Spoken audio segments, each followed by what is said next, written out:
up, you guys? Welcome back to another one. If you were new to the channel, I'm Gold Pony. I do new car, truck, SUV reviews on YouTube. And today, we are in the new 2021 Jeep Cherokee, courtesy of Stettler Dodge Jeep Ram in York, PA.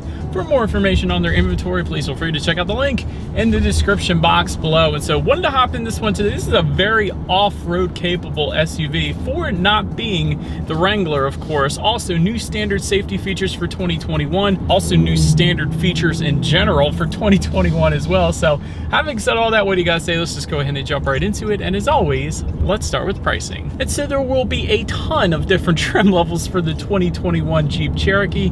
First one being the Latitude, starting at $26,535, Latitude Plus for $28,605, Altitude for $30,045, Latitude Lux, which is the one we have today, starting at $30,125, 80th anniversary for $32,305, Limited for $34,275, Trailhawk for $35,575, and lastly the high altitude starting at $36,965. And so for all of those trim levels, with the exception of the Trailhawk, power is going to be sent to the front wheels. If you wanted to add four-wheel drive to any of those trim levels though, simply add $1,500 to any of those prices. And so with all of those different trim levels, you can imagine there are several different engine options available as well.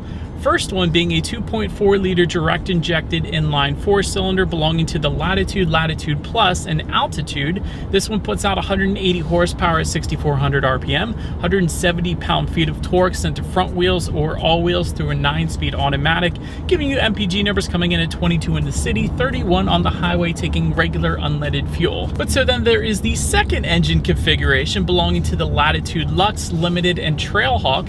This one being a 3.2 liter natural aspirated V6, putting out 271 horsepower at 6,500 RPM, 239 pound-feet of torque, again sent to front wheels or all wheels through a 9-speed automatic, giving you MPG numbers coming in at 20 in the city, 29 highway for the front-wheel drive, 19 city, 27 on the highway for the four-wheel drive. And then lastly, there is a 2-liter turbocharged inline four-cylinder belonging specifically to the high altitude trim level. That one puts out 270 horsepower, 295 pound-feet of torque sent to front wheels or all wheels through a 9-speed automatic, giving you MPG numbers at 20 in the city, 29 highway for the front-wheel drive, 19 city, 27 on the highway for the four-wheel drive, but this one taking premium unleaded fuel. A little bit of a difference there. But before we do any kind of acceleration test in the new Cherokee, I did want to mention there are some drive modes that come standard on this one. They're going to include automatic, snow, sport, and sand and mud mode, adjusting things like the shift points, throttle response, traction control,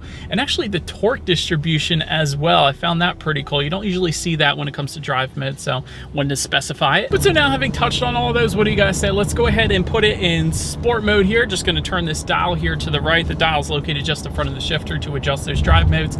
Let's go ahead and do a quick little acceleration test here. Let's see how quickly we can get this new 2021 Jeep Cherokee here up to speed. All right, and 3, 2, 1.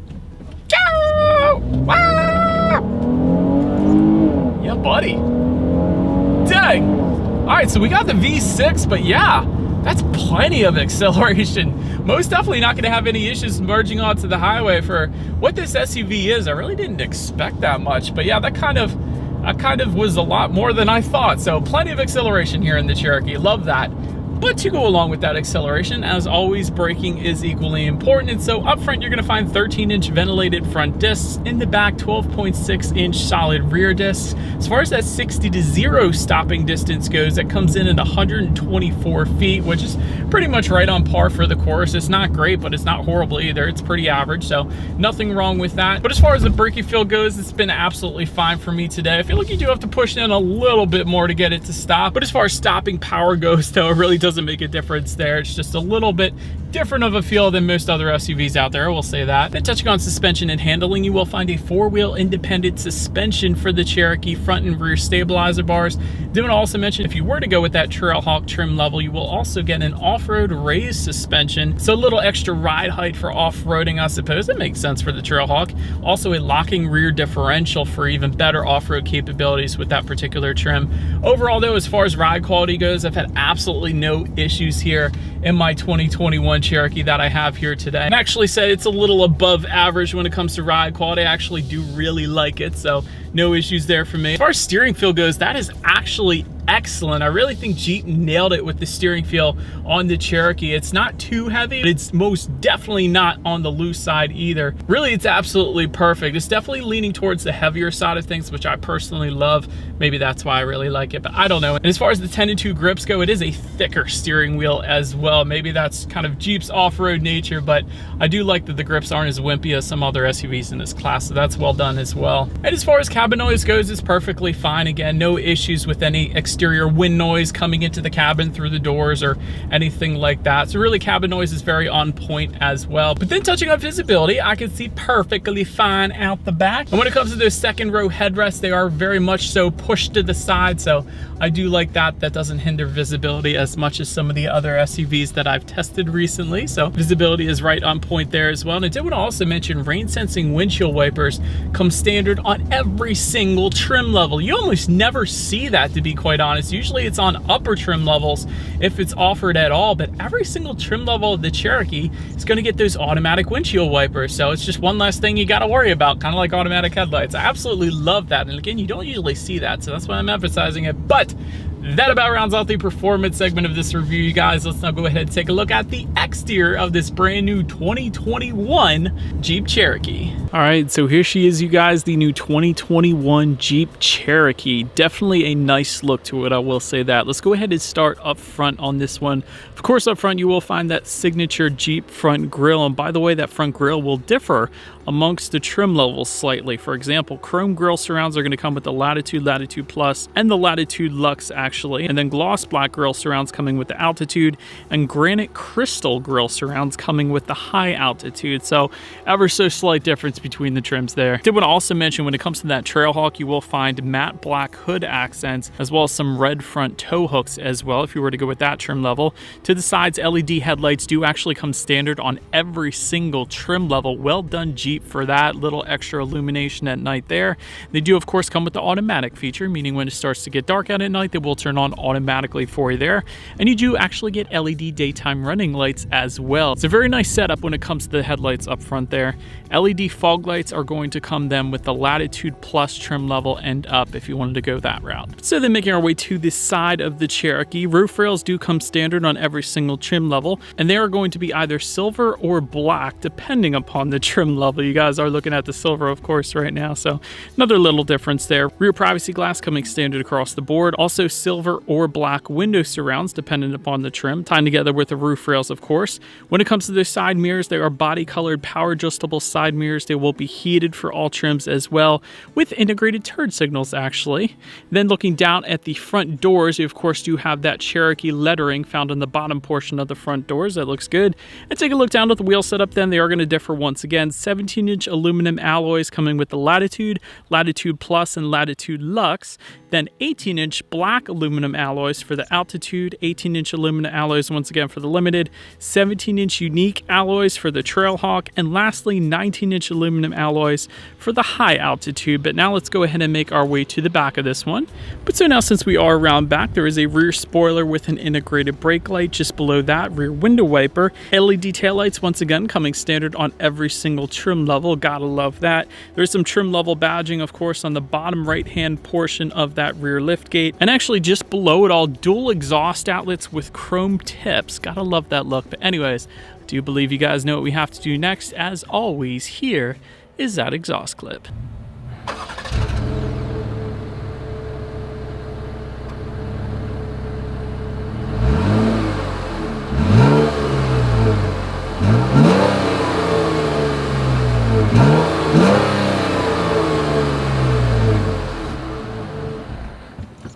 So, but now since we are around back of the Cherokee, when it comes to opening that rear lift gate, there is a button on the key fob itself, also a button on the lift gate, and there is a button by the driver's side left knee once you're inside as well. But once opened up, cargo capacity comes in at 25.8 cubic feet.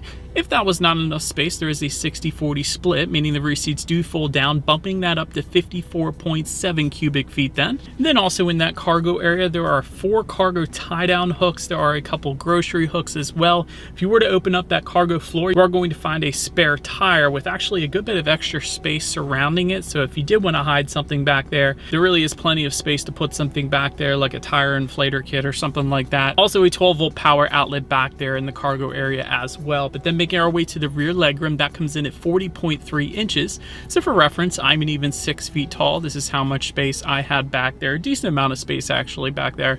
Rear center armrest with cup holders is going to come with the Latitude Plus trim level and up. There's also rear ventilation for the rear passengers as well, but to my surprise, there is a 115-volt power outlet back there. And you do see that from time to time in SUVs, so people can charge up, I don't know, your hair straighteners or your drills or whatever. So it's pretty cool that that's back there. Also a couple USB charging ports as well, so pretty much everything you could possibly want for the rear passengers, maybe with the exception of heated rear seats or something like that. But making our way then to the front seats, manually adjustable cloth seats come with the Latitude.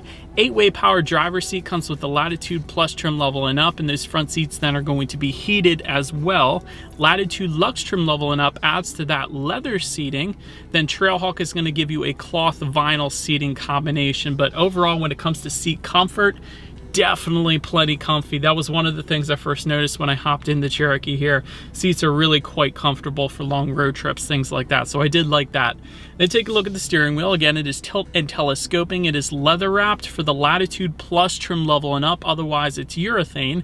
And it will be heated for the Trailhawk trim level and up. And again, the grips are plenty fine. They are very well bolstered. A little bit thicker, which in my opinion is a good thing here for the Cherokee.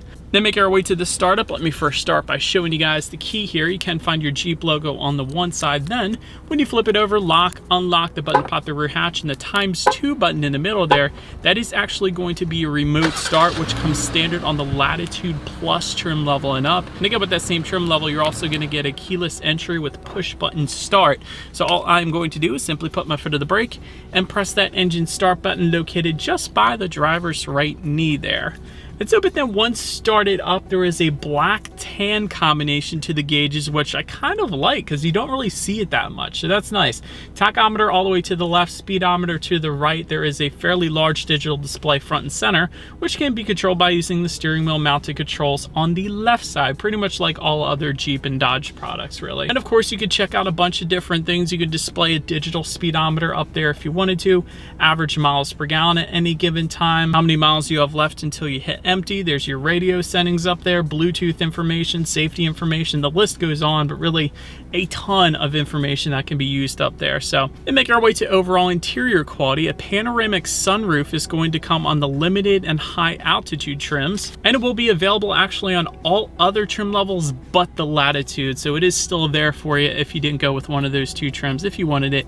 Dual zone climate control coming with the limited trim level and up. You will get a couple different sunglass holders. I say that because there is one located on the roof and also one just above the tech display. At least I think it is a sunglass holder. You can definitely put sunglasses in there, or probably other things too. But anyways, little bit of storage in front of the shifter, and I mean like a very little, like enough to put a cell phone, I would say. Also USB charging port in front of the shifter, auxiliary port, 12-volt power outlet. Just behind that, you're gonna find an electromechanical parking brake. That's pretty nice. Also dual cup holders behind that. Once again, a little bit of storage, and then within the center armrest, USB charging port, couple of different cutouts for change, and a good bit of storage within that as well. But overall, when it comes to interior quality, it's pretty much as expected for a Jeep. It's very practical, very to the point, so I have no issues with it. It's definitely quite nice. Then making our way to the tech display on the Cherokee, 7-inch colored touchscreen is going to be your standard setup. Bluetooth and audio streaming coming with that. Also Android Auto, Apple CarPlay actually, meaning you have a smartphone, you hook it up to the Cherokee, you have free navigation displayed up on that tech display. It's always nice. If you go with the high altitude trim level and up, that will bump that size up at least to an 8.4-inch color touchscreen display. Still getting Android Auto, Apple CarPlay, Bluetooth and audio streaming, but that is also actually going to give you a factory navigation system for that high altitude trim level and up. Not that you really need it though these days with Android Auto, Apple CarPlay, but that's how you're going to get it if you wanted it. Also, you can check out your climate control information up there. Heated seat buttons can be located up there as well. Also the temperature outside, And of course your radio settings up there too. And by the way, when it comes to the sound systems, 6 speakers is going to come standard. However, you will get an Alpine sound system, an upgraded Alpine sound system with the Trailhawk. However, we don't have that Trailhawk here today. So what do you guys say? Let's go ahead and turn on the radio and let's test out this 6-speaker sound system we have in our Cherokee here today. It's making me high. All right, so actually not that bad of a sound system. I will say that for 6 speakers, there was plenty of bass, more bass than you typically will find in a 6-speaker sound system. I gotta be honest, so really, if you don't go with the upgraded sound system with Alpine, then this is actually plenty fine for a 6-speaker sound system. I will say that. But last thing I wanted to mention to you guys on that tech display is, of course, when you do put the Cherokee in reverse, you will find a rear view camera coming standard across the board, letting you know who or what is behind you, which is always going to lead us into safety. And so first thing I wanted to mention when it comes to the safety here, IIHS top safety pick. That is always a good start to the safety segment of my reviews. So well done, Cherokee, for that. Front side gird and airbags do come standard. In the back, you're going to have latch, aka lower anchors and tethers for children for the rear car seats. Rear child door locks back there as well. There is a tire pressure monitoring system that comes standard, but here's where it really gets good for 2021. There is a bunch of new standard safety features for the 2021 Cherokee. They will include automatic emergency braking, blind spot monitor, which is a big one because really that blind spot monitoring system a lot of times will come on the upper trim levels of other manufacturers, but Jeep put it on every single trim level of the Cherokee, so you gotta love that. Lane keep assist also coming standard across the board, and then the Latitude Plus trim level and up is going to add, in addition to that, rear parking sensors as well. And so when it comes to my final thoughts here of the 2021 Cherokee, the IIHS top safety pick, that's always a great determination when it comes to overall safety of a vehicle, so that pretty much says it all right there. 4-wheel drive is a must for this one in my opinion, and you're not going to want a front-wheel drive Jeep. You're going to want the 4-wheel drive, especially if you live in PA. There's plenty of Appalachian trails here. So 4-wheel drive is definitely one I would recommend. The Trailhawk trim specifically would be a fun one to buy on this one. But even this trim that I have today here, love the leather seats, love the heated seats. The seats are plenty comfortable. It's really almost luxury-like in a way. So I really do like it. The 8.4-inch screen is nice too. So overall, let me know what you guys think here of the Cherokee in the comments section below. That is about it for this one, you guys. Thank you so much for watching. Feel free to follow me on social media at the bottom of the screen there if you like. If you want to know what's coming next on the channel, be sure to hit the subscribe and the bell notification button. If you're into new car reviews, that is what we do here on this channel after all. Do appreciate you guys watching more than you know, and I will see you guys all in the next video. Stay gold.